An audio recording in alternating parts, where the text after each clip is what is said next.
Today I'm just going to talk about some different tools and things that a very beginning level bushcrafter can collect for very cheaply or even free, depending on how resourceful you are and the environment that you're in.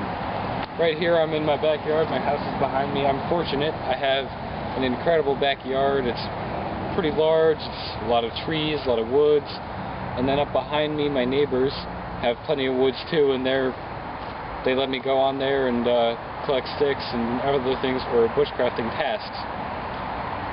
If you're not this fortunate, find a buddy's house that has woods and say, hey, can I come hang out in your woods for a little while, and maybe get him interested in bushcraft. And maybe if that doesn't work, you can go to a nice little secluded part of a park or whatever. Today I have what anybody might have, and I'm going to try to bring it into a bushcrafting role for the beginner bushcrafter. Right here I have a basic haversack or shoulder sling bag. Any kind of backpack or satchel or anything will work for the beginner bushcrafter. Just something to hold your stuff, not a big deal. You're not going to be carrying a lot of weight probably, so it doesn't have to have a great load-bearing system. This is just a cotton webbing strap, and this works fine. For the beginning bushcrafter, a lot of guys are probably saying, well, I need a knife, right? In here I just have a couple of different options for you. The ubiquitous Mora. This is the Mora number 1 with a laminated blade. This literally costs about $15 to $20 shipped. You can buy it from Ben's Backwoods. He has a good shipping rates as well as good prices. You can buy it from Ragnar at ragweedforge.com. He also has good prices, and his selection is enormous. But you might be saying, well, I'm a kid, I don't have money, I can't credit card, an online store and buy whatever, so we'll start with some other more basic stuff. You might have your basic cheap liner locking or lockback knife. That works great. You can use that too. Just sharpen it up. I have a few videos on sharpening with some basic stuff, and you can carve, you can make notches, you can make traps, carve some spoons, whatever. It works fine. Another couple of examples of something that'll work well.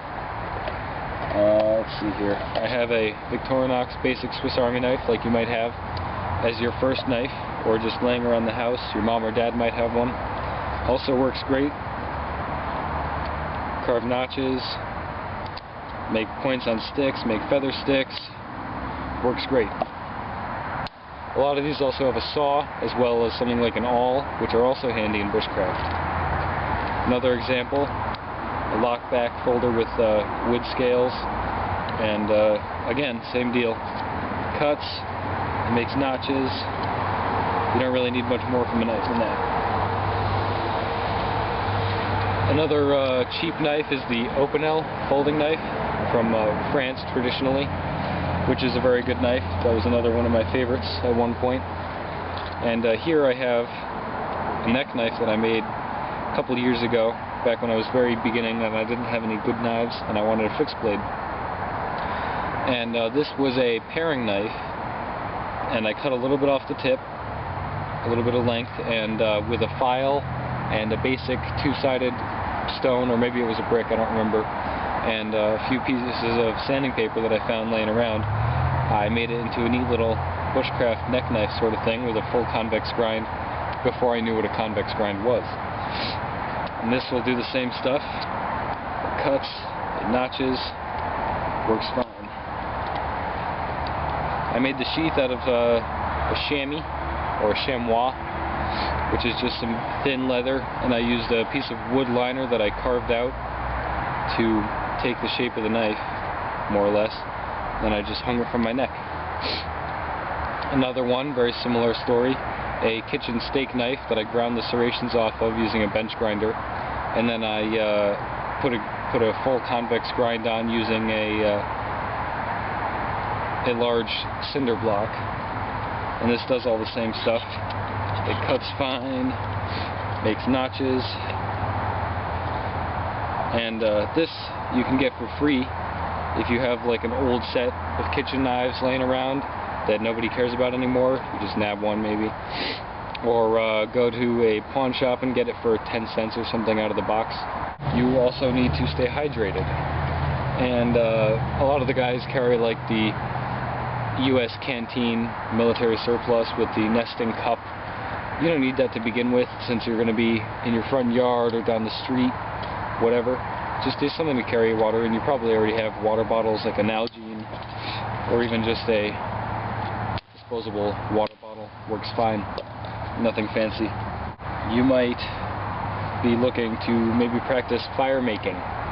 Now, a lot of guys carry ferrocium rods, which are kind of expensive. You can usually get them in a lot of sports supply stores like a Dick's or an Academy store. And but they're like $10 to $15 a piece for the Light My Fire basic fire steel. And some people just don't have that money. I remember when I was first starting out, I didn't. I was like a 14 or 15-year-old. I had no money. I had no way to get money, no job, no real allowance to speak of. So some of the things that I did instead, found some matches around the house. Matchbooks work just fine too. A lighter, maybe you have an old Zippo or something. That'll work fine. A Bic, can't go wrong with a Bic. Mini or regular size is fine, they'll work fine. If you can get a ferrocium rod, that's great, but they really aren't as convenient as a lighter or a match, because you can't just stick it in there and have fire going. You need something else, a step up from the spark to get it into flame. So my favorite method is either a cotton ball, just plain, or cotton string, or jute twine all shredded up. But the best way really is petroleum jelly cotton balls, which you can get for free in your own house usually. If you have a bottle of petroleum jelly, most people do, a canister, and some cotton balls. All you have to do is get a baggie like this, put some cotton balls in it, put a little petroleum jelly in it, pull the cotton balls apart with it closed. Pull them apart and mush it all together, then you have petroleum jelly cotton balls. You can carry it just like this in your baggie. Keeps the rest of your stuff from getting all greasy, and as well as it just keeps it all together. Or you can get something like a pill canister, or even if you're using matches or a lighter, this is a great way. You can just stick a bunch under your kindling or tinder and light it, and then you can remove your hands and remove your fire source so you don't use up any more fuel or use up any more matches, because your match goes out and then you got to get another one. So that's a good way to get a fire going cheaply.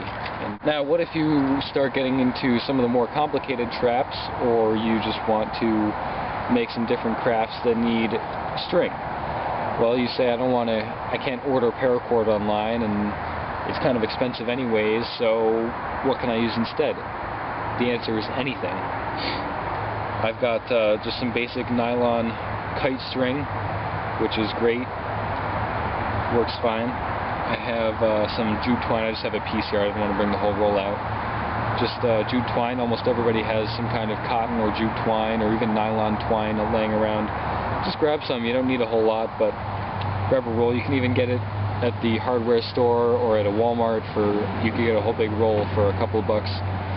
Just a regular old plastic tarp, which I bought for about $14, but you can get a basic woven plastic tarp like this at your hardware store or Walmart for about $10 for something like a 10 by 12. Or to practice bushcraft, you can set up your tarp in the rain,